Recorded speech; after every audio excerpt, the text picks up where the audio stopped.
Aesthetic isn't the number one priority in my work, and nor should it be. Quality and safety are paramount. But I never neglect the artistic side either. That's what sets my work apart from others. I've always thought that you can never truly know a person until you understand their deepest wishes.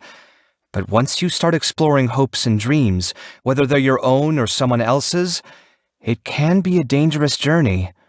You might unlock something that can't be put away again. Not everyone can face the potential consequences of that.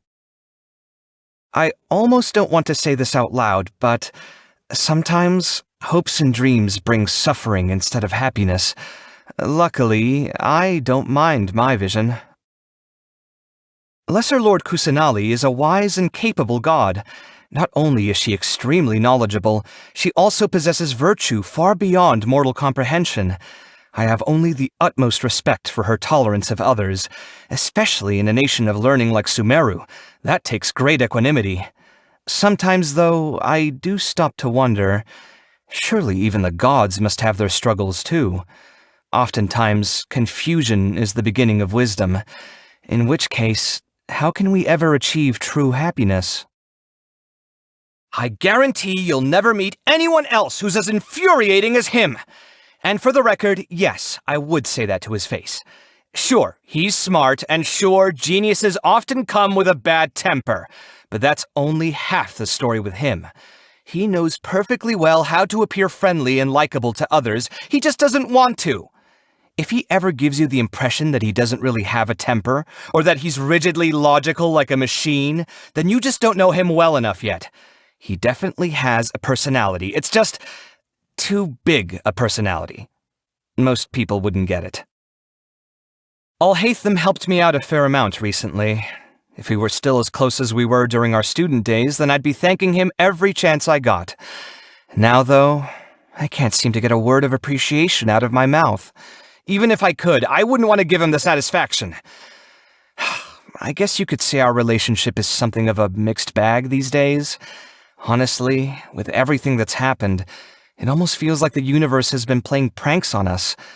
It's hard to make sense of it all. Too much to process for one lifetime. I will say that it's not every day that you get to know someone like him. I just wish he could rein in some of the worst excesses of his personality.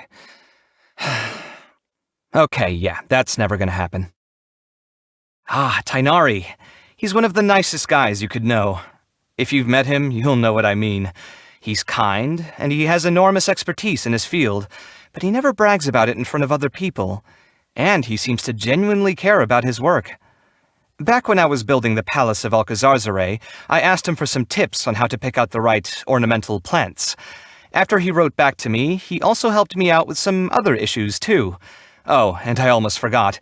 He was the one who first introduced me to Sino. Dory is the owner of the Palace of Alcazarzare. Excuse me? Mine?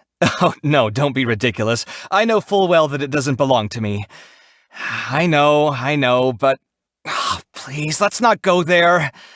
Dory is a shrewd one. She knows how to coerce others into doing things for her.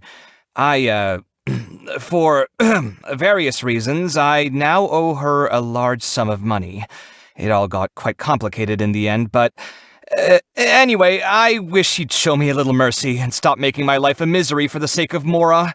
I swear, she doesn't seem like a bad person at heart, so... I just don't understand. How did she turn out like this?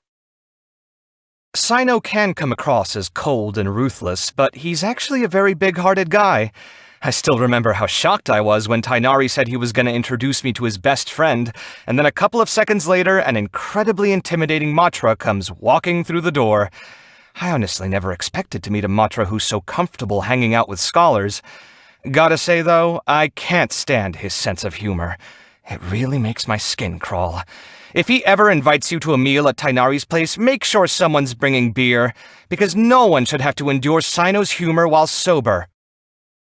I've met Kaveh quite a few times now. As Tainari's student and assistant, she follows him everywhere. With her diligence and patience, she's much more responsible than most other kids her age. But, I can also tell that she's got a lot going on inside. Nilu's talent as a dancer is indisputable. Zubair Theater really lucked out when they recruited her. I've heard that she has a great personality, too. She always smiles and says encouraging things to her audience when she's performing. Once I can find some time, I'll have to catch one of her shows. Madame Farouzan doesn't mince her words, so I can understand why some students at the academia are afraid of her. She doesn't have any bad intentions, though. All she wants is to devote herself completely to the research that interests her. Some people say that all Haravatat scholars are hard to get along with, and, I'll let you be the judge of that. I assume she's already asked you to be her student? She sure is a little intense when she's doing the hard sell, huh? But she can walk the walk, too. She really does know her stuff. You're not thinking about enrolling in the academia, are you? Well, if you do sign up, from a pragmatic standpoint, I'd have to advise you to steer well clear of design. Don't get me wrong, it's a fascinating subject to study, but the work is brutal. I spent some time working under one of my seniors after I first graduated, and they worked me to the bone every day. I was constantly being ordered around like a pack animal. I really don't know how I survived for as long as I did. While everyone's aesthetic preferences differ to a point, beauty is, on the whole, a pretty concrete concept. I do think it's possible to establish some basic objective aesthetic standards. It's possible to improve your aesthetic appreciation, too, although it takes a lot of time to get the experience. If you ever need any advice on that front, by the way, you're always welcome to come to me. Some people think I like to stir up trouble, but they don't know what they're talking about.